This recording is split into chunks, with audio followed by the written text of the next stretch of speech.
ఎన్నికల నియమావళిని ఉల్లంఘించి ఎవరైనా శాంతి భద్రతలకు విఘాతం కలిగించాలని చూస్తే కఠిన చర్యలు తప్పవని అల్లూరి సీతారామరాజు జిల్లా Chintur sub division additional SP Rahul Meena హెచ్చరించారు.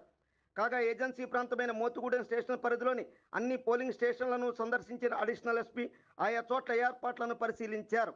తులసిపాక, కొత్తపల్లి, గూడూరు, తూలుగొండ, సుకుమామిడి, మోతుగూడెం, 4B గ్రామాల్లో పర్యటించిన ఆయన ప్రజలతో సమావేశాలు నిర్వహించి ఈ నెల 13న జరగనున్న సార్వత్రిక ఎన్నికలు ప్రశాంతంగా ముగిసేలా సహకరించాలని విజ్ఞప్తి చేశారు. అక్రమంగా నగదు, మద్యం తరలించిన, ఓటర్లను ప్రలోభపెట్టిన కేసులు నమోదు చేస్తామని స్పష్టం చేశారు. ఈ సందర్భంగా మీడియాతో మాట్లాడిన అడిషనల్ ఎస్పీ రాహుల్ మీనా ఎన్నికల కోడ్ అమలైన నాటి నుంచి నేటి వరకు మోతుగూడెం పరిధిలో 100 మంది ట్రబుల్ మేనేజర్స్పై బైండ్ ఓవర్ కేసులతో పాటు గంజాయి, మద్యానికి సంబంధించి 20 కేసులు నమోదు చేశామన్నారు. ఏమైనా ఎన్నికలు ప్రశాంతంగా జరిగేందుకు పటిష్ట బందోబస్తు ఏర్పాట్లు చేశామని వెల్లడించారు. ఇలా ఉంటే అడిషనల్ ఎస్పీ తన పర్యటనలో ఫ్రెండ్లీ పోలీసింగ్ చాటుతూ ఆయా గ్రామాల్లో యువతకు స్పోర్ట్స్ కిట్స్ అందించారు. ఈ కార్యక్రమాల్లో చింతూరు సిఐ గజేంద్ర, మోతుగూడెం ఎస్ఐ గోపాలరావు సిబ్బంది పాల్గొన్నారు.